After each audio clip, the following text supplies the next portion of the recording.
kemajuan reformasi bergandeng tangan orang bangkit semangat Kalimantan Timur.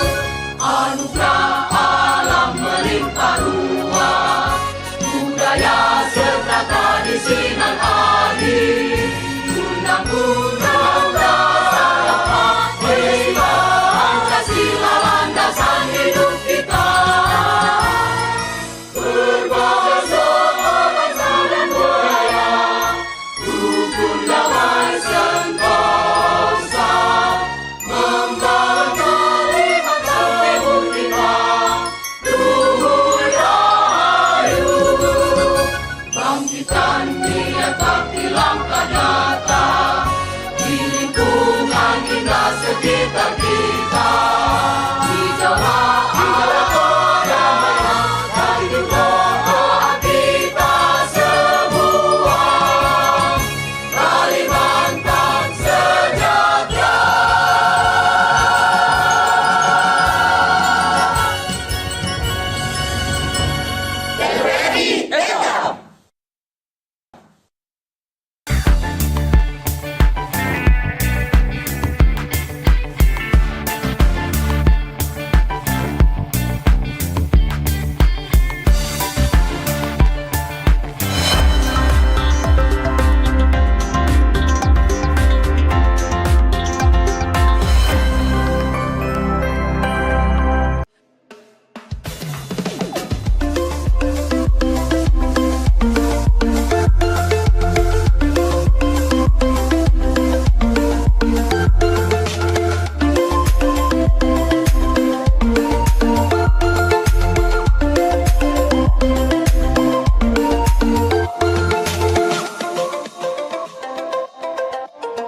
Oke, Assalamualaikum warahmatullahi wabarakatuh. Halo pemirsa Sehat TVRI di rumah, jumpa lagi di program Ruang Kesehatan. Salam sehat, orang hebat, hidup sehat. Masih bersama saya Dr. Cila dan juga topik-topik kesehatan yang akan kita siapkan. Kita akan bahas secara ringan dan menarik sehingga mudah dipahami para pemirsa Sehat TVRI di rumah. Nah, untuk episode kita kali ini kita akan membahas terkait mengenal tumor otak. Kalau ngomong-ngomong tentang tumor otak, Cila jadi teringat dengan drama Korea Queen of Tears. Mungkin para pemirsa TVRI pernah nonton ya.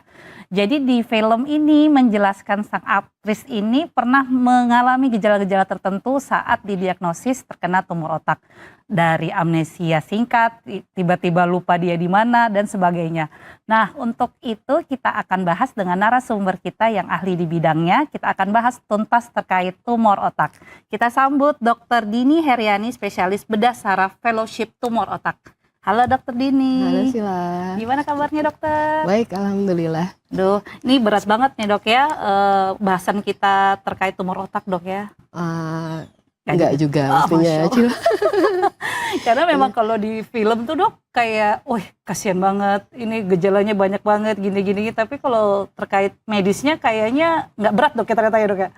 Mungkin karena sudah terbiasa hari-hari pekerjaannya ya, dan memang tumor otak ini di kalangan masyarakat masih kayak stigma menakutkan gitu ya. Jadi sudah pasti mati kayak gitu. Ya memang semuanya pasti mati ya. Cuman maksudnya sudah stigmanya udah, kalau udah kena tumor otak udah critical ill, udah jelek aja gitu. Padahal nanti kita ngobrol-ngobrol kapan sih, seberapa banyak sih yang bisa disembuhin ya gitu-gitu ya. Dok. Tapi di drama Korea nggak mati dok aktrisnya.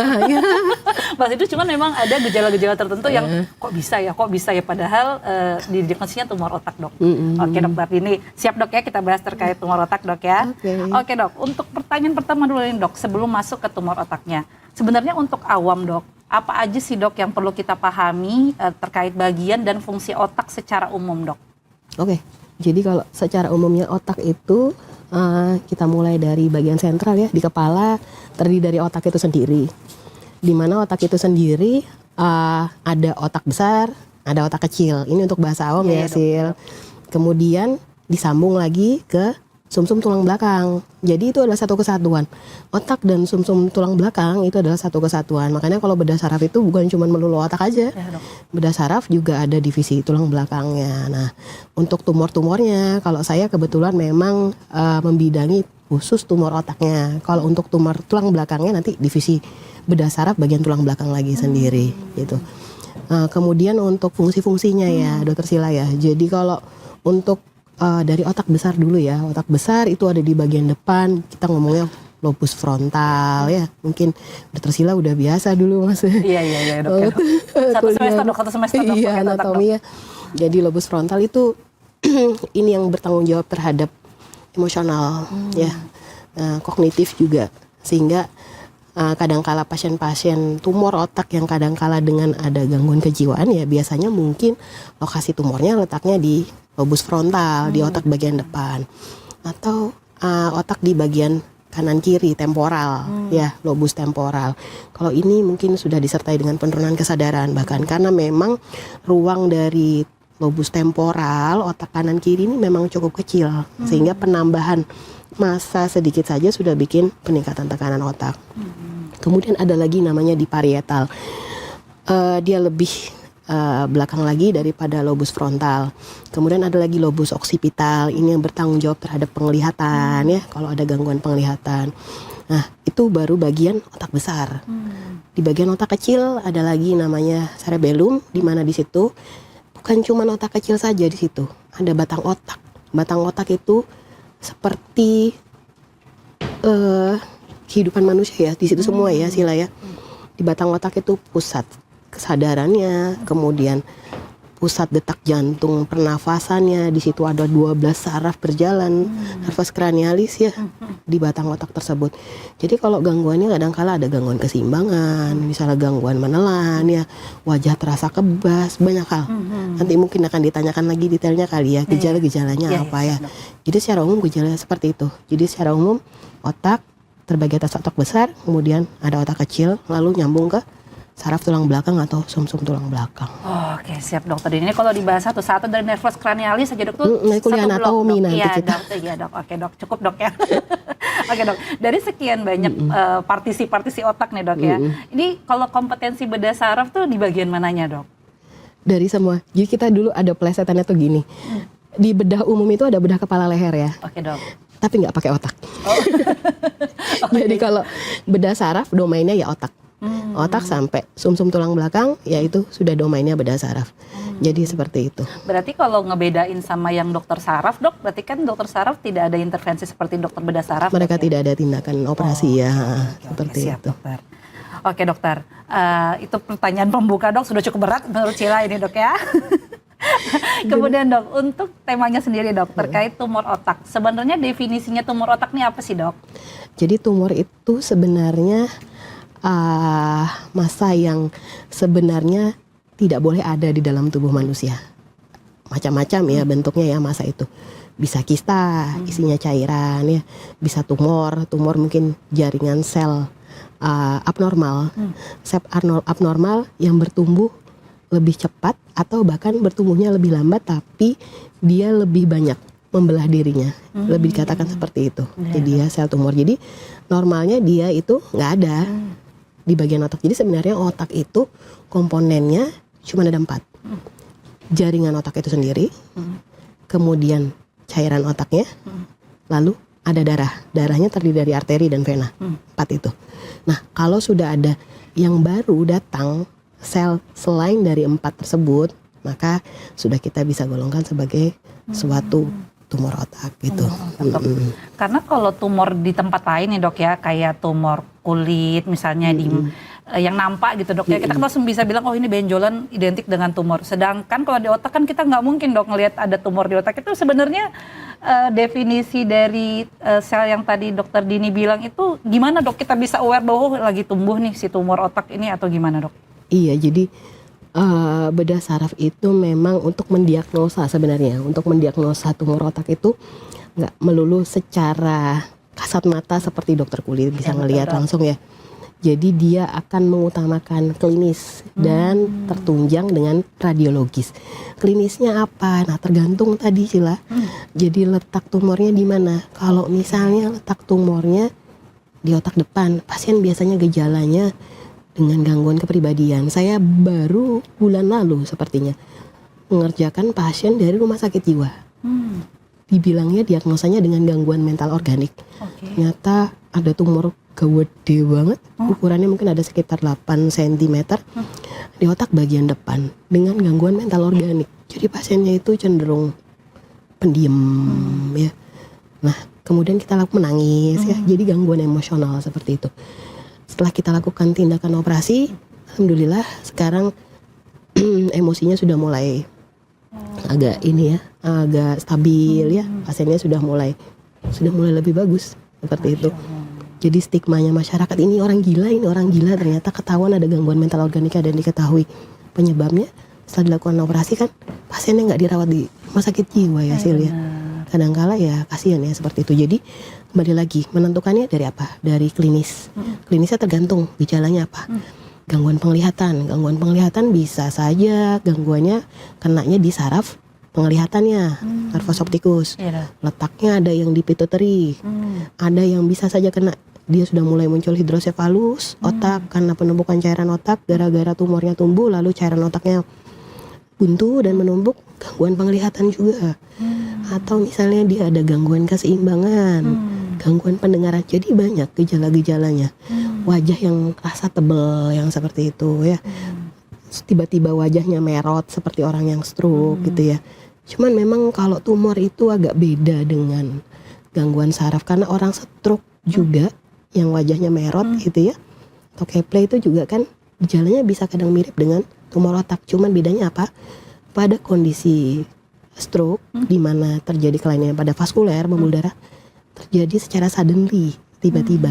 Beda kalau pada tumor otak dia terjadinya gradually, secara pelan-pelan. Jadi slow growing ya tumbuhnya seperti itu. Iya dok, wah banyak dok ya. Iya. Semoga nggak makin parno nih dok. Pemirsa saya TV dikit-dikit nanti, waduh, tiba-tiba matanya agak buram, langsung mau cek ke dokter spesialis bedah saraf nanti dok. Tapi biasanya kita malah dapat pasien itu kadang-kala dapatnya dari dokter mata. Itu sering kali. Jadi pasien datang dulu ke dokter mata akan tracing tuh. Oh ini nggak ada masalah nih di matanya, dia ke sentral. Atau dari dokter THT, ini nggak masalah pendengarannya, nggak ada masalah, dia akan tracing lagi ke sentralnya.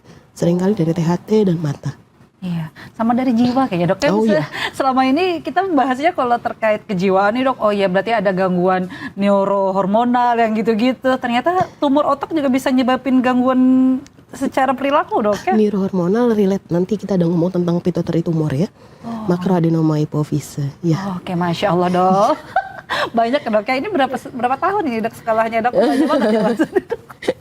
Oke dokter Diri, sebelum lebih lanjut lagi terkait kita bahas terkait gejalanya tadi nanti manajemennya, sebenarnya sih dok penyebabnya apa sih dok? Kok bisa sih ada orang yang terkena tumor otak ini sendiri dok?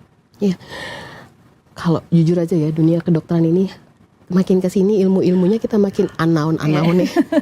Penyebabnya nggak tahu. Yang paling mungkin kita bisa bicarakan faktor resiko.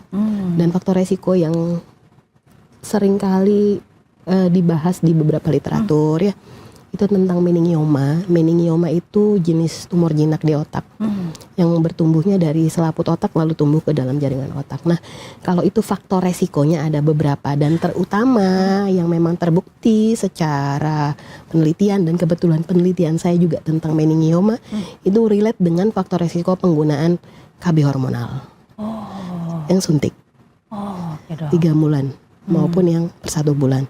Waktu itu yang cukup signifikan yang 3 bulan. Ini saya nggak bilang itu penyebab ya, dok. tapi faktor resiko dan beberapa faktor resiko yang lainnya. Jadi sampai sekarang mungkin kalau tentang tumor otak, mutasi gen adalah penyebab utama, tapi itu selalu unknown, masih diteliti dan lain-lain. Sedangkan faktor resiko juga masih tetap diteliti ya. Penggunaan KB hormonal, penggunaan hormon HRT, hormon replacement therapy mungkin di luar negeri ya. Penggunaan HRT itu ya. Pada yang menopause dok. Ya, estrogen, pengganti gitu. Kemudian resiko untuk radiasi termasuk penggunaan paparan ponsel. Nah beberapa yang saya sebutkan terakhir tadi itu masih dalam tahap penelitian dan masih belum signifikan hubungannya. Tapi untuk penggunaan KB hormonal memang sudah cukup banyak penelitiannya. Oke siap dok. Berarti kalau tadi dokter bahas terkait penggunaan KB hormonal berarti kebanyakan perempuan dok yang menderita tumor otak ini? Rata-rata perempuan. Seperti itu. Usia dok, usia range-nya sekitar berapa? Produktif ya, justru usia 30 sampai 50 tahun usia-usia produktif. bukan lanjut usia dok ya bahkan? Ada juga. Kita lagi ngomong yang meningioma yang jenisnya jinak. Kalau kita ngomongnya jenisnya yang ganas, itu udah variatif. Ya, ganas golongan untuk yang dewasa. Bahkan anak-anak yang paling muda yang saya temukan baru dalam bulan ini, itu saya ngerjakan anak usia dari 0 bulan sudah muncul tumor di otaknya. Itu termuda yang saya temukan. Untuk jadi jenis-jenis tumor otak itu tergantung dari jenisnya apa dulu. Yang jinak tadi yang usia produktif ya, 30 sampai 50 tahun. Untuk yang metastase, brain metas, ya mungkin usia tua. Ada juga yang masih usia muda, tergantung underlying disease-nya ya. Jadi yang mendasari penyakitnya. Untuk orang laki-laki, kebanyakan apalagi letak tumornya itu di otak kecil, maka yang pertama kali kita pikirkan adalah metastase. Yang kedua metastase, ketiga metastase. Bahkan di literatur ngomongnya seperti itu gitu loh. Untuk tumor yang letaknya pada laki-laki. Untuk anak-anak ketika masih muncul di awal-awal, apalagi di usia yang sangat masih muda ya, masih neonat ya, masih neonatus, kemungkinan malignannya pasti lebih besar. Kayak gitu. Kalau faktor turunan dok?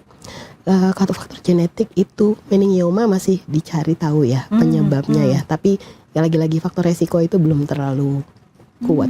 Yang kuat itu ya tentang penggunaan KB hormonal. KB hormon dok ya. Itu resikonya.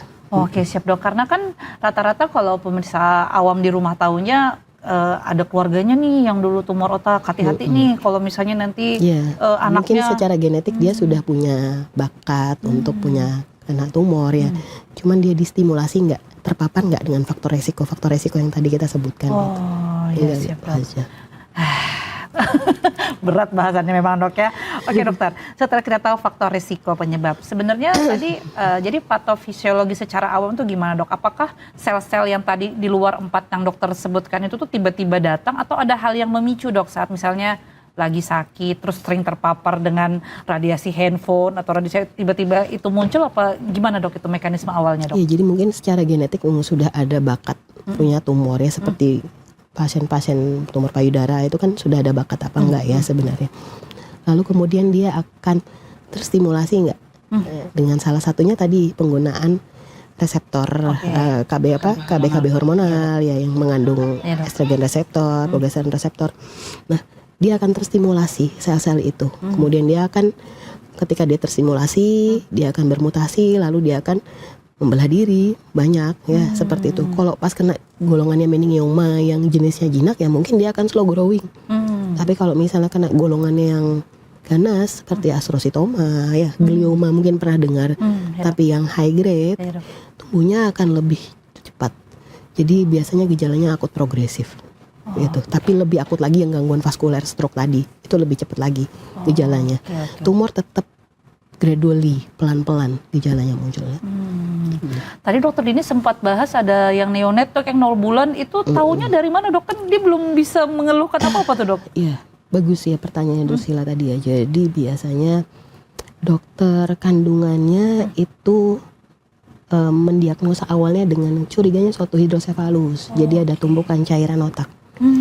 Mereka dari USG saja. Nah, akan dikonsulkan ke bedah saraf. Bedah saraf akan lakukan CT scan kepala. Nah, dari CT scan kepala itu akan terlihat ini tumor atau memang hidrosefalus, tumpukan cairan otak karena kelainan kongenital atau itu tumor. Oke, siap dok. Berarti memang sudah bisa terdeteksi dari awal USG ibunya ya? Waktu intrauterin, waktu di dalam kandungan ibunya sih dokter kandungannya udah aware. Ini ada sesuatu ini, cairan otaknya numpuk. Tapi cuman bisa mengatakan seperti itu. Nggak tahu penyebabnya apa. Apakah hidrosefalusnya memang karena kelainan bawaan atau memang ada tumor. Nah, itu nanti setelah lahir baru kita lakukan diagnostik lanjut. Dimana yang superior sekarang ya tetap MRI untuk saat ini. Oke, siap dok. Tadi dokter sempat bahas terkait hidrosefalus. Hidrosefalus itu kondisi yang berbeda dok ya dengan tumor otak dok ya? Ya, dia jadi akibat. Oke. Jadi hidrosefalus, wah jadi kayak kuliah nih saya. Jangan dok, saya serem nih dengarnya dok. Baru materinya bener kok. Ini mestinya dokter muda FKU nonton ya. Iya dok. Jadi hidrosefalus itu ada dua, ada yang communicating, saling berhubungan ya dengan non communicating hidrosefalus. Jadi sistem cairan otaknya tidak berhubungan. Nah, kalau pada tumor otak jenis hidrosefalusnya adalah yang non-communicating hidrosefalus. Jadi ada sumbatan di sistem ventrikelnya otak, ya, sistem rongga otak yang normalnya ada cairan otak, dia buntu akibat adanya tumor. Otak. Makanya jadi hidrosefalus. Jadi hidrosefalus. Ya. Oke, siap dok. Ini materi udah berat banget nih dok. Saya kayak habis ini mau buka-buka buku anatomi saraf. Oke dokter Dini, saya izin jeda iklan sebentar dulu gitu dok ya. Oke pemirsa Sehat TVRI di rumah, kita jeda iklan sebentar dulu. Jangan kemana-mana, tetap di program Ruang Kesehatan. Salam sehat, orang hebat, hidup sehat.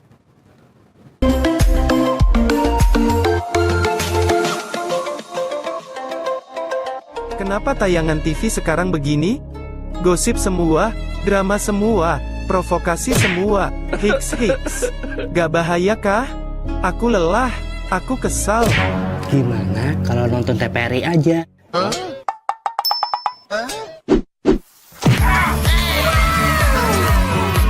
Tayangan di TVRI itu menjunjung tinggi moral bangsa loh. Wah, bagus ini. Kami berkarya untuk kebanggaan nusa dan bangsa. Oh begitu ya? Indonesia yang berbudaya dan juga Indonesia yang berakhlak. Nah, ini baru mantap. Gak pakai provokasi, dramatisasi, apalagi gosipisasi. Sip banget tuh. TVRI, media kebanggaan kami.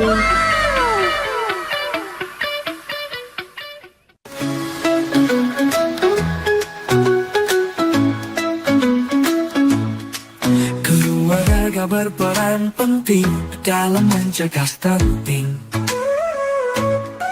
Cukupi gizi, lengkapi imunisasi dan sanitasi. Tumbuh kembangnya kan sempurna dan bahagia. Cegah stunting itu penting.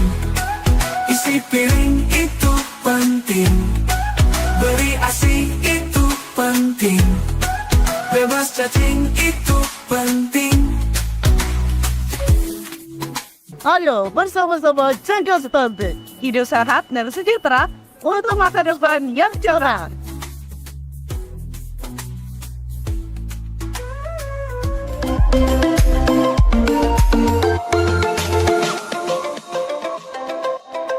Oke pemirsa Sehat TVRI di rumah, kembali lagi di program Ruang Kesehatan. Salam sehat, orang hebat, hidup sehat.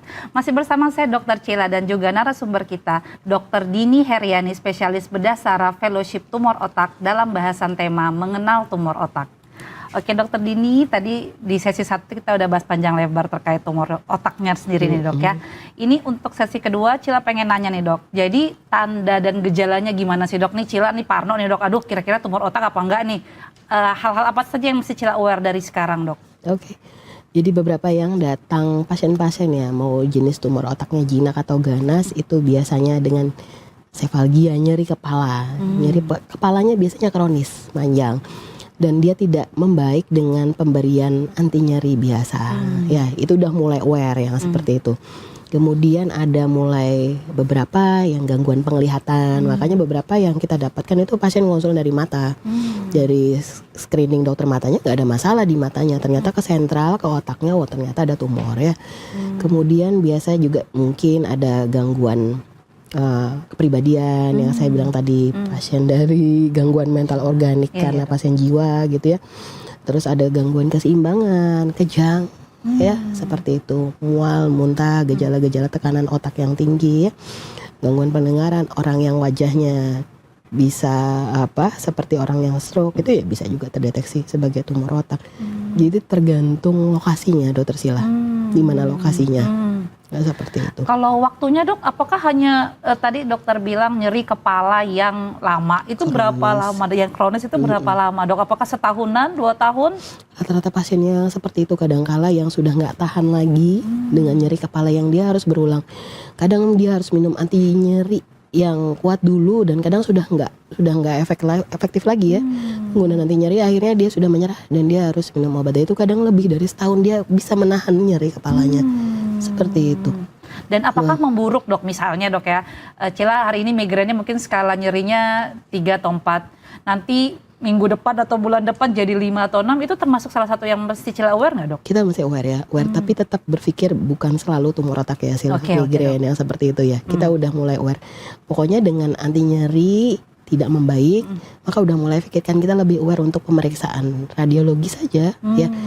Baik itu CT scan ataupun MRI. Kan nggak apa-apa ya overthinking berlebihan untuk mendiagnosis. Tambah takut nanti. Tapi bagi ketahuan di awal ya Sila ya, daripada datangnya sudah dengan penurunan kesadaran, sudah dengan gangguan saraf yang udah lebih parah. Karena perbaikannya nanti akan lebih sulit. Gitu. Oke, siap dok. Berarti tadi nyeri kepala yang menahun, yang lama, yang kronis, kemudian mungkin disertai dengan tadi dok ya gangguan penglihatan, gangguan pendengaran, tapi tidak tiba-tiba dok ya, maksudnya gradually yang seperti saya bilang, dia selalu berproses pelan-pelan. Mungkin awalnya cuma mendengar bisik-bisik, kemudian nanti tambah ada nginging tambah banyak. Ada berdenging ya, bisa seperti itu ya. Cuman yang membedakan antara jinak dan ganas, pertumbuhan tumor otak yang jinak itu memang lebih lambat daripada otak yang ganas.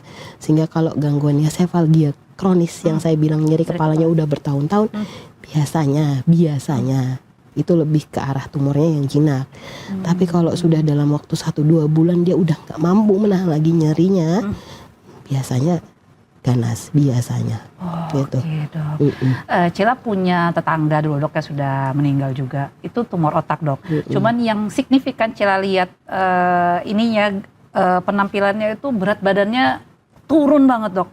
Jadi saat memang ada keluhan nyeri-nyeri kepala. Tapi yang Cila perhatikan waktu dulu masih kecil dok, ngeliatin ini tante kok kurus banget ya, berkurus dibandingkan dengan sebelum dia mengeluhkan nyeri kepala. Apakah termasuk dok salah satu gejala penurunan berat badan yang drastis ini menandakan adanya suatu tumor otak dok? Atau dia relate dengan metastase ya. Jadi mungkin yang terjadi di otaknya adalah anak sebar. Dia mungkin punya tumor lain yang lebih berat ya di bagian tubuh yang lain ya. Seperti berarti memang tidak signifikan ke tumor otaknya bikin berat badan turun dok ya? Malah orang yang tumor otak kadang karena pembelian obat anti bengkak otaknya dexamethasone malah bikin dia tambah biasanya gemuk dan makannya lebih banyak. Oke, berarti beda dok ya. Tapi memang tadi nyeri kepala ini dok ya, pokoknya ya nggak apa-apa parno dok. Mungkin kata dokter Dini kalau kita nyeri kepala dikit-dikit misalnya dikasih minum obat anti nyeri enggak sembuh-sembuh. Iya, sudah mulai berpikir kenapa kira-kira seperti itu. Oke, siap dokter. Kemudian dok tadi dokter sempat singgung terkait MRI dan CT scan. Itu indikasinya gimana dok? Apakah tadi cuma nyeri kepala jadi kita langsung minta CT scan atau gimana dok? Prosedur kalau kita ke vaskes pertama, rujukan selanjutnya gimana itu dok? Oke, biasanya teman-teman di vaskes pertama ya di puskesmas itu biasanya akan memberikan pasien dengan nyeri kepala biasa dengan obat-obatan dulu. Mereka akan follow up ya biasanya. Follow up 1-2 bulan kalau memang tidak ada perbaikan atau bahkan keluhannya semakin memberat, apalagi ditambah dengan gejala tambahan neurologis ya, misalnya kok ada gangguan penglihatan ini bukan nyeri kepala biasa kalau kayak gini ya, loh ini kok wajahnya udah mulai merot-merot nih.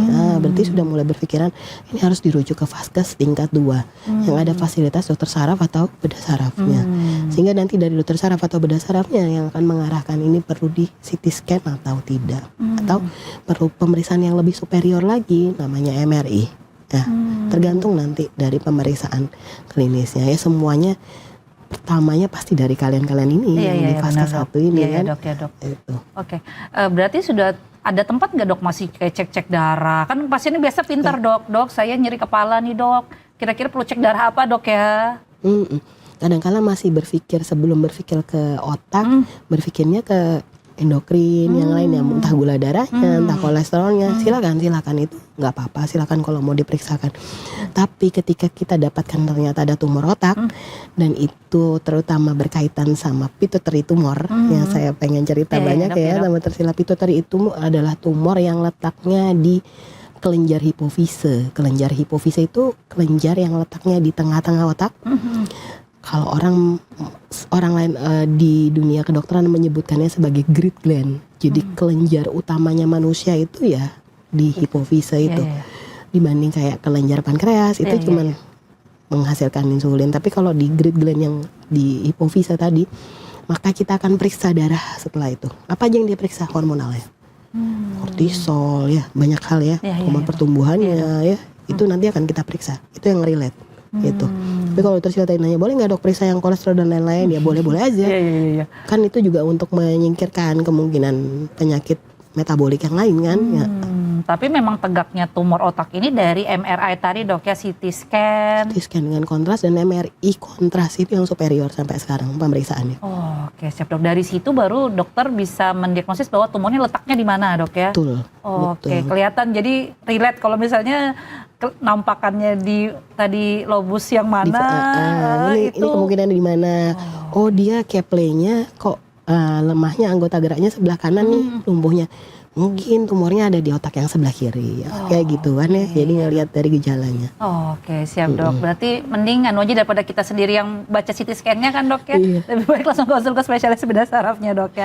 Oke dokter, nah ini juga penting ya dok. Setelah kita tahu nih terdiagnosis kita nih tumor otak, ya itu dok benar. Identiknya dengan wah akan meninggal lebih cepat, harus takut dioperasi. Karena kan seperti yang Cila bilang kalau kalau ke kulit atau ke mana yang nampak tuh enak aja dok mau operasi. Tapi kalau yang tidak terlihat mata ini agak serem dok mau operasi. Apakah harus selalu operasi dok untuk tumor otak dok? Iya, mostly hampir semua tumor otak, even itu biopsi memang harus dioperasi. Namun ada letak tumor yang mungkin hanya berapa, mungkin kurang dari 10% ya tumor yang nggak dioperasi. Misalnya letak tumornya di batang otak. Oke. Ya, di batang otak jenis tumornya yang memang sudah ada istilahnya kita ya diffuse pontine gliom, jadi dia udah menyebar sehingga bahkan untuk dilakukan biopsi pun beresiko tinggi. Kalau seperti itu langsung trial radioterapi. Tapi untuk yang lain tumor-tumor yang jinak, apalagi yang ganas, yang harus modalitasnya dioperasi, memang harus operasi. Apalagi kalau misalnya kayak golongan tumor ganas, kita sebutnya astrositoma atau glioma, maka modalitasnya harus 3, operasi, kemoterapi, dan radiasi. Kalau yang jinak, ya udah cukup ketika sudah dilakukan operasi, insya Allah cukup sampai di situ aja, operasi aja. Oke, siap Gitu. dok. Mungkin bisa di-spill dikit dok, operasi tumor otak tuh gimana sih dok? Ini tengkoraknya dibelah apa gimana sih dok? Pasti banyak yang tanya-tanya kan dok, taunya tumor otak mau dibedah gitu. Itu gimana dok prosedurnya dok? Iya, dulu saya pernah diceritain sama ditanya sama DM ya, dokter muda. Dok, bisa nggak dok kalau tumor otak dibiopsi pakai jarum halus FNAB maksudnya? Ya kayak yang di kulit kan dok? Iya, atau kayak di payudara Iya, ya dok, gitu ya. Ya nggak bisa kan, ada jaringan ada tulang kranium, ada tulang tengkorak. Nanti bengkok kalau baru ditusuk gitu. Jadi kalau misalnya di biopsi seperti biasa dokter Sila. Jadi makin ke sini memang perkembangan bedah saraf itu memang makin mutakhir ya. Jadi sini tuh ada tindakan biopsi dengan bantuan alat namanya neuronavigasi atau stereotaktik, di mana kita akan menentukan titik biopsinya yang presisi, tepat. Nah itu cuman 1 bor, tapi arahnya tepat, kita bisa ngambil biopsinya. Kalau untuk tumor-tumor jinak, karena saya bilang targetnya harus diambil totally, harus diambil, maka ya biasa tulang tengkoraknya dibuka ya, diiris kulitnya, tulang tengkorak dibuka, dicari jalan yang paling aman. Jadi operasi itu nggak langsung dibabras otak gitu, enggak. Makanya pentingnya sekolah lagi fellowship tumor otak supaya nggak otak yang sehat terus dibabras gitu ya. Dok, ya, dok. Jadi dicari jalan oleh dokter bedah sarafnya. Ini cara jalannya, approach-nya apa? Approach pendekatan pengambilan tumornya yang mana? Mau lewat mana itu harus ada. Memang ada ilmunya ya seperti itu. Dan yang terakhir memang lagi berkembang itu operasi dengan dilakukan lewat hidung untuk jenis tumor yang hipofise tadi, tumor hipofise itu dilakukan operasinya lewat hidung minimal invasif. Memang angka kesembuhan dan keberhasilan lebih bagus dibanding kalau operasinya lewat kepala. Untuk beberapa tumor ya, nggak semua tumor otak bisa dilakukan lewat operasi hidung. Nah, mungkin dokter Sila pernah dengar yang terbaru ada awake surgery? Iya dok. Iya, jadi pasiennya itu dalam kondisi bangun, dia dioperasi. Waduh. Otaknya, tumor otaknya. Tapi memang harus ada kesiapan dari si pasien. Waktu saya pendidikan fellowship tumor otak, beberapa kali dapat pasien dilakukan awake surgery seperti itu. Jadi dia letaknya pas di motor strip, itu artinya pusat geraknya seseorang ya. Jadi golongan tumor ganas letaknya di motor strip atau di pusat gerak, sehingga ada mungkin tumor yang harus mau tidak mau kita tinggal untuk menjaga supaya gerak tubuhnya tetap bisa terjaga. Nah itu pentingnya dilakukan wax surgery. Jadi waktu operasi pasiennya tetap bisa disuruh angkat tangan, disuruh baca, ya, disuruh menghitung, seperti itu. Wah, banyak dok ya. Saya kira sudah cukup sampai ya Anda tumor otak, ternyata dokternya makin pusing. Jenisnya apa, nanti operasinya gimana. Tapi berarti nggak melulu semuanya itu buka. Jadi pemirsa CTV di rumah itu taunya dok ya, kalau buka tengkorak itu semuanya dok, dibelah dok, pelek-pelek belah. Tapi enggak kan dok, jadi ditentukan letaknya di mana, kemudian di tengkorak situ yang akan dibuka. Berapa senti dok bukanya dok? Tergantung sih, jadi tergantung lokasinya. Kalau misalnya kayak ukurannya besar, ada yang 5 senti, tergantung ukurannya. Oh berarti nggak melulu semua buka otak. Full dok ya, oke. Itu kali yang perlu ditekankan bahwa ya akan kembali ke BS-nya juga dok ya, seberapa besar, jenis operasinya, kemudian metodenya seperti apa, banyak ternyata dok ya? Banyak metodenya. Oke dok. Kemudian dok, ini sudah bahas terkait tadi jenis-jenis operasinya dok secara umum. Tapi apakah ada tempat dok setidaknya kalau tidak operasi dok, misalnya ada obat-obatan dulu yang diminum atau gimana dok? Apakah sudah tempat dok? Ya, ini pertanyaan orang awam yang sering ditanya ketika dia ada pilihan. Untuk dia biasanya pengen ke alternatif herbal. Iya betul dok. Saya biasanya tergantung gejalanya ya. Kalau misalnya gejalanya dia lebih ke tekanan otak dengan nyeri kepala, muntah ya, seperti itu ya, saya kasih obat ya untuk ngurangin bengkak otak. Mengurangi bengkak otak, bukan menghilangkan tumornya, enggak.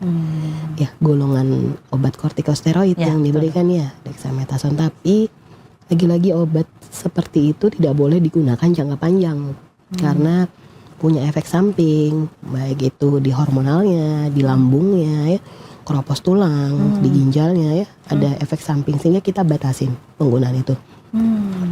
Kemudian kalau dia muncul kejang, kita kasih obat anti kejang. Tapi lagi-lagi obat-obatan itu tidak menghilangkan tumor, tapi mengurangi gejala. Tetap tindakan operasi untuk mengambil tumornya harus dilakukan. Oke, berarti nggak ada juga dok ya obat mengecilkan tumor otak, nggak ada ya? Ada. Berarti memang harus diambil untuk tumor otaknya, sehingga pengobatan yang bisa dilakukan hanya mengurangi mungkin ada yang dokter Sila tanyakan tadi terkait yang mengecilkan, tapi ujungnya tetap harus dilakukan operasi. Misalnya tumor yang mengenai kelenjar hipofise itu kan ada 2 macam. Ada yang dia berproduksi atau istilahnya fungsional pituitary tumor, ada yang non fungsional. Fungsional dalam artian apa? Kelenjarnya masih bersekresi, masih mengeluarkan hormonal aktif ketika ada tumor tersebut. Nah, tindakan operasi mengurangi masanya, kemudian ada obat hormonal yang diberikan oleh dokter penyakit dalam, spesialis endokrin atau dokter kandungan untuk mengecilkan tumornya. Tapi kan tetap harus dilihat secara patologi anatomi, bener nggak ini tumornya? Tumor yang dimaksud ya? Iya, gitu. Jadi tetap harus melalui fase operasi lagi. Aduh, serem banget nih kalau ketemu dengan dokter bedah saraf, memang kayaknya pilihannya hanya operasi sih dok. Nggak mesti, terus kan tadi kecil ya, kurang dari 10% yang glioma tadi yang di batang otak kan ya udah diradiasi. Oke, siap dok. Berarti ada radiasi juga selain buka operasi ya, masih ada kemoterapi dan radiasi. Berat ini dok, berat dok. Oke dok, kalau misalnya dok, nih pasiennya ini banyak pasti pertanyaan dok, nggak mau operasi, kira-kira komplikasi apa dok yang terjadi terkait adanya tumor otak ini dok? Ya, saya bisa memberikan edukasi ya. Kalau dioperasi resikonya apa, kalau nggak dioperasi resikonya apa. Kalau nggak dioperasi ya mulai dari gejala nyeri kepalanya nggak membaik ya, muncul kejang ya, atau bisa dengan resiko penurunan kesadaran yang makin memberat, kelemahan anggota gerak yang makin memberat. Jadi gejala-gejala neurologis, gejala-gejala gangguan sarafnya bisa makin memberat. Bahkan yang paling jelek ya bisa sampai resiko meninggal kalau tidak dilakukan tindakan operasi. Oke siap dok. Tadi kalau mau bahas sedikit tentang drama Korea yang Cila lihat itu dok, dia gejalanya tuh lupa dok, tiba-tiba nyasar kemana, itu memang salah satu gejala dari tumor otak juga dok, bagian memori kayaknya ya? Iya, mungkin di lobus ya frontal entah parietal ya, masih di otak besarnya kemungkinannya. Iya dok, jadi tuh scene-nya tuh dia tiba-tiba ada di suatu tempat tapi dia nggak inget dia tuh ke situ, ke arah situ. Ternyata itu juga bisa dok ya jadi gejala. Jadi diagnosanya apa? Kalau nggak salah, tadi saya nonton lagi dok. Kayaknya tumor otak kelenjar apa gitu, bagian ada lobusnya dok disebutkan juga di situ.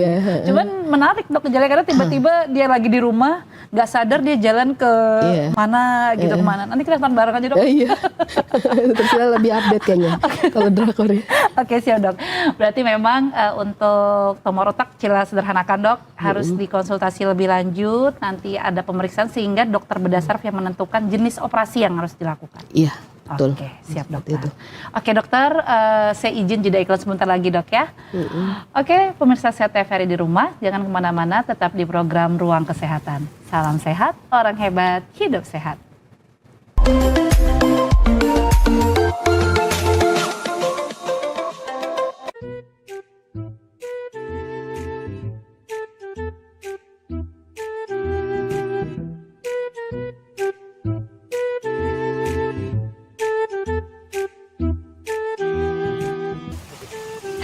Kok dibakar sih? Wah, emangnya kenapa? Kan ada cara lain. Kita bisa mengolah sampah tanpa merusak lingkungan. Yuk, aku punya beberapa tips untuk kamu. Pertama, memisahkan sampah sesuai jenisnya. Cara pertama yang dapat kamu lakukan untuk pengolahan sampah dapat dimulai dengan memisahkan sampah menjadi 2 bagian, yakni organik dan anorganik. Kedua, melakukan zero waste. Konsep zero waste yang mulai sering disuarakan agar manusia mulai peduli dengan alam dapat diwujudkan dengan menggunakan barang-barang yang tidak habis dipakai. Salah satunya, seperti mengganti plastik dengan tas belanja kain.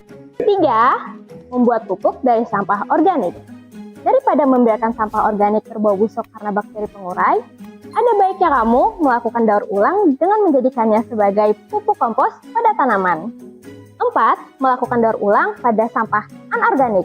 Sama seperti konsep 3R, kamu dapat membantu pengolahan sampah dengan memilih barang-barang yang masih dapat digunakan kembali. Nah, sekarang udah ngerti kan? Sayangi bumi, langkah kecil, dampak besar. Sebuah persembahan dari bumi Borneo.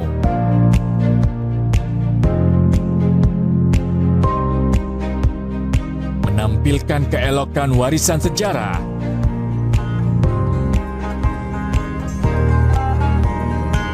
Mahakarya budaya tradisional bersatu padu dengan budaya modern.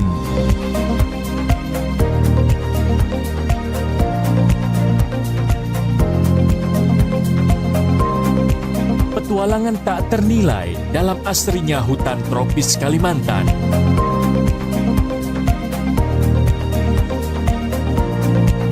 Berpadu debur ombak menyisir di atas pasir nan lembut. Pesona Nirwana di timur Kalimantan.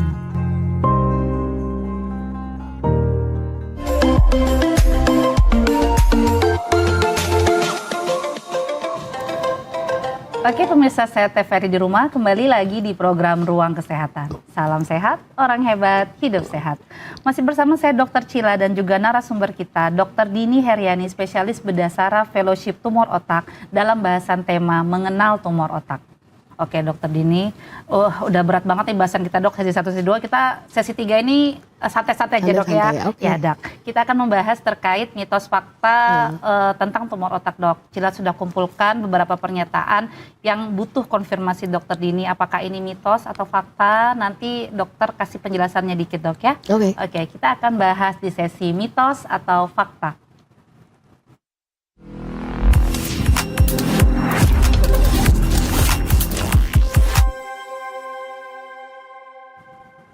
Oke dokter, ini ada properti, mitos, dan juga fakta. Untuk setiap pernyataan yang Cila sampaikan, nanti dokter acungkan yang mana mitos, yang mana fakta, dan alasannya dok ya. Oke, siap dokter?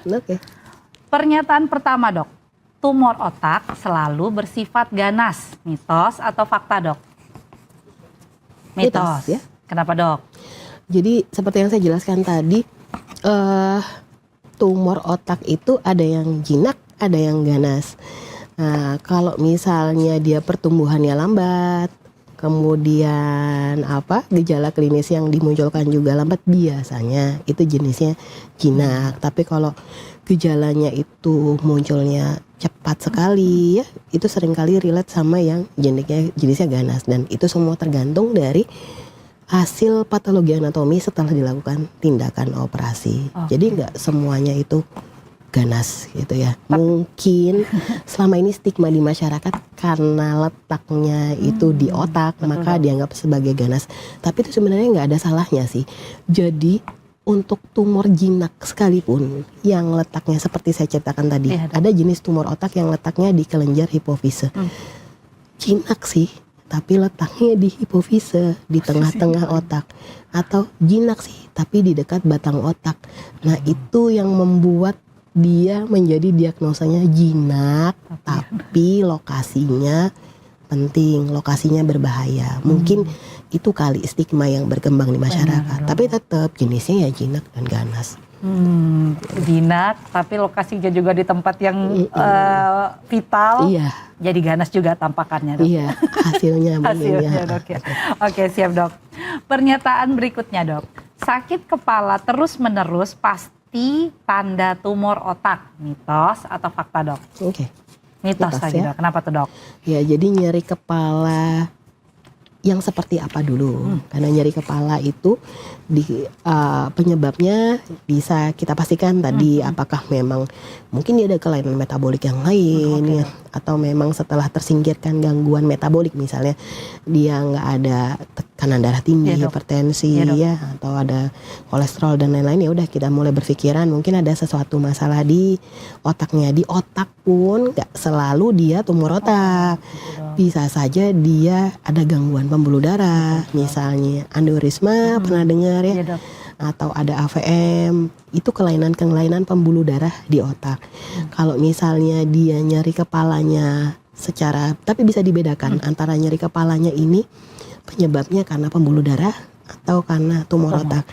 Lagi-lagi kalau pembuluh darah yang terlibat, maka gejalanya akan cepat sekali munculnya, atau suddenly, tiba-tiba benar-benar kesadaran. Tiba-tiba dia nyari kepala yang paling hebat. Oh, ini sudah kemungkinan pembuluh darahnya kayaknya yang mengenai. Berbeda nyari kepala yang pada jenis tumor otak, dia perlahan-lahan, makin hari makin memberat, dengan pemberian anti nyeri tidak membaik ya.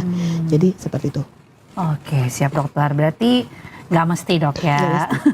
Nanti habis ini takutnya semua yang nyeri kepala langsung konsul dokter dini nih, Dok. Karena takut tumor otak, Dok. Tapi masih banyak ternyata faktor-faktor lain, Dok. Oke, siap, Dokter. Pernyataan selanjutnya, Dok. Tumor otak bisa terjadi pada siapa saja, termasuk anak-anak. Mitos atau fakta, Dok? Fakta. Oke, Dok. Ya.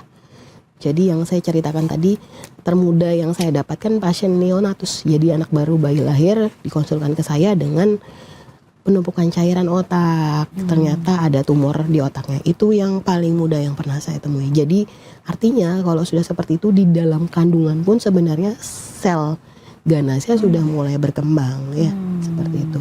Sampai usia tua. Oke, berarti semua usia, Dok ya. Iya. Tadi yang neonatus tadi dioperasi ke, Dok? Sudah, ini operasi yang sudah kedua kali. Di awal selalu saya sudah katakan ke orang tua bahwa jelas ini ganas. Kalau sampai tumor tumbuh selagi dalam kandungan sudah jelas sekali ganas.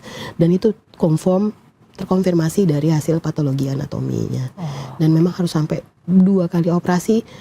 Semoga anak itu bertahan sampai usia 3 tahun, sehingga berikutnya kita pakai modalitas radioterapi.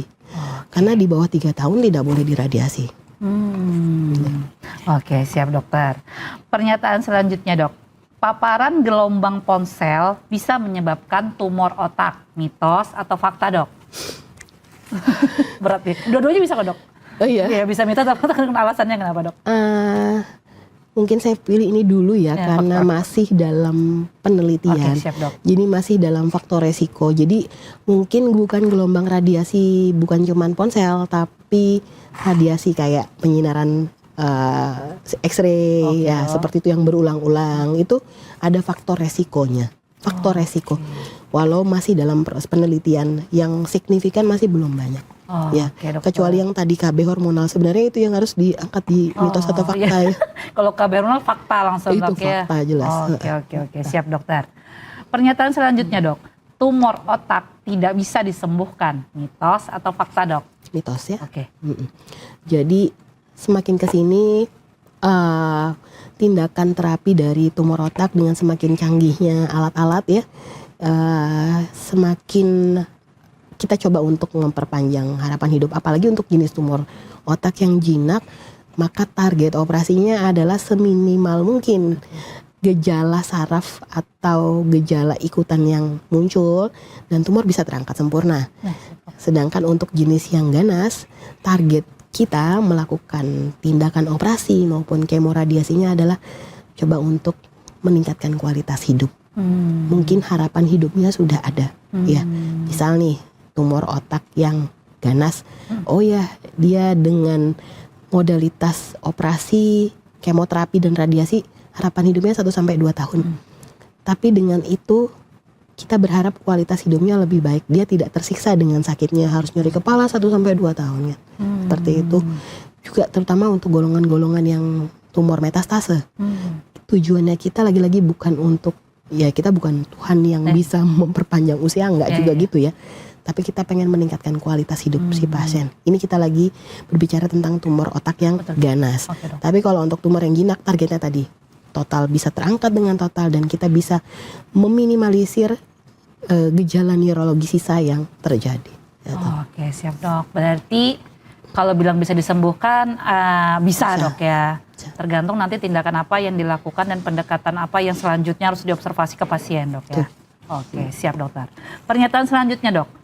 Tumor otak hanya bisa diobati dengan metode operasi, mitos atau fakta dok? Jadinya ke mitos ya. Gitu. Karena tadi ada beberapa yang kalau memang tidak bisa diakses untuk golongan tumor otak yang letaknya di batang otak, jenisnya yang diffuse, dia sudah menyebar, maka ya sudah pilihannya adalah trial radioterapi gitu. Atau misalnya golongan metastase tumor. Tumor metastase yang banyak banget di otak. Kemudian kondisinya sudah nggak bisa ada istilahnya kondisi si pasien Karnofsky performa score ya istilahnya. Jadi kemandirian si pasien sudah cuma tirah baring aja ya, nggak bisa ngapa-ngapain, bahkan untuk mandi makan aja harus dibantu. Yang seperti itu sudah nggak memungkinkan untuk dilakukan tindakan operasi lagi. Ya udah kalau kayak gitu kita cuman paliatif aja gitu. Walau memang kebanyakan memang mestinya dioperasi. Apalagi yang jinak tadi dok ya. Apalagi yang jinak. Iya. Oke, siap dokter. Pernyataan selanjutnya dok. Tumor otak bisa menyebabkan perubahan kepribadian atau perilaku, mitos atau fakta dok? Betul, fakta ya.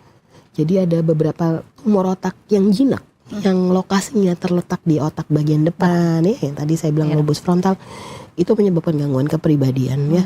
Bahkan ada loh tumor otak yang bikin gangguan pola tidur. Nah, itu letaknya pernah dengar mungkin namanya kelenjar pineal. Ya, itu yang mengatur sirkadian. Jadi kita ini tidur, siang bangun, kerja, malam tidur, itu sudah ada sirkadian rhythm. Sirkadian rhythm itu yang ngatur adalah kelenjar pineal tadi, yang menghasilkan juga melatonin, warna kulit kita lebih coklat. Itu ada di otak. Pernah ada pasien waktu saya pendidikan itu, anak-anak gangguannya, dia kalau malam nggak tidur dok, ada baru saya temukan juga di AWS, malam nggak tidur, oh ternyata ada tumor di pineal, di regio pinealnya. Berarti bukan hanya karena begadang main game atau apa, ternyata tumor otak juga bisa nyebabin gangguan tidur dok ya? Iya.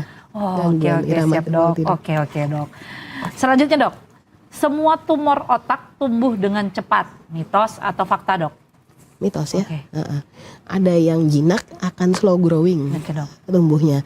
Untuk yang ganas memang dia akan akut, cepat sekali, progresif. Tumbuh selnya bertumbuh dengan cepat sekali. Tergantung jenisnya lagi dan tergantung hasil tindakan operasi dan patologi anatomi. Lagi-lagi operasi lagi kan betul. Oke dokter, berarti tidak selalu dok ya. Kalau jinak juga tidak slow growing tadi dok ya, pelan-pelan.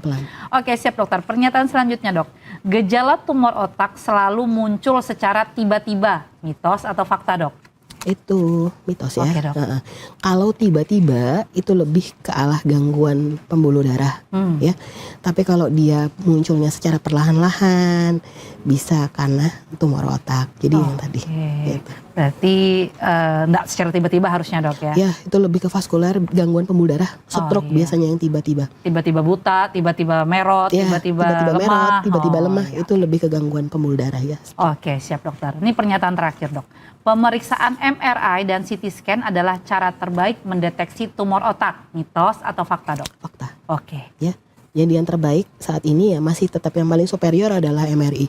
Apalagi MRI sekarang itu bukan cuma sekedar ngelihat, oh ada tumor lokasinya di situ, enggak. Bahkan dia bisa membantu kami dokter untuk mengarahkan ini jenis tumornya ganas atau ini jenis infeksi. Oke. Ada namanya MR spektroskopi. Di speknya tindakan MRI, di situ akan dilihat metabolitnya. Jadi ya makin kesini memang makin, ya memang makin mutakhir ya pemeriksaan. Operasi pun dengan mikroskop bedah saraf saat ini juga bisa membedakan. Ya dengan bantuan fluoresen akan kelihatan ini tumor atau ini otak yang normal, bisa membedakan. Dari fluoresensi dari mikroskopnya itu luar sendiri. biasa, dokter. Aduh, Dok. Iya, ini agak ribet memang nih tentang tumor otak, dokter. Oke, dokter Dini. Ini sudah habis nih, Dok, pernyataannya. Oke, saya berikan kesempatan kepada dokter Dini untuk memberikan closing statement, Dok, terkait mengenai tumor otak untuk dipahami para pemirsa CTV di rumah. Oke. Silakan, Dok. Iya, buat masyarakat. Jadi jangan takut untuk mendeteksi ketika ada keluhan nyeri kepala yang mungkin tidak membaik dengan obat-obatan, gejalanya sudah lama gitu ya, atau ada kejang, gangguan kelemahan anggota gerak.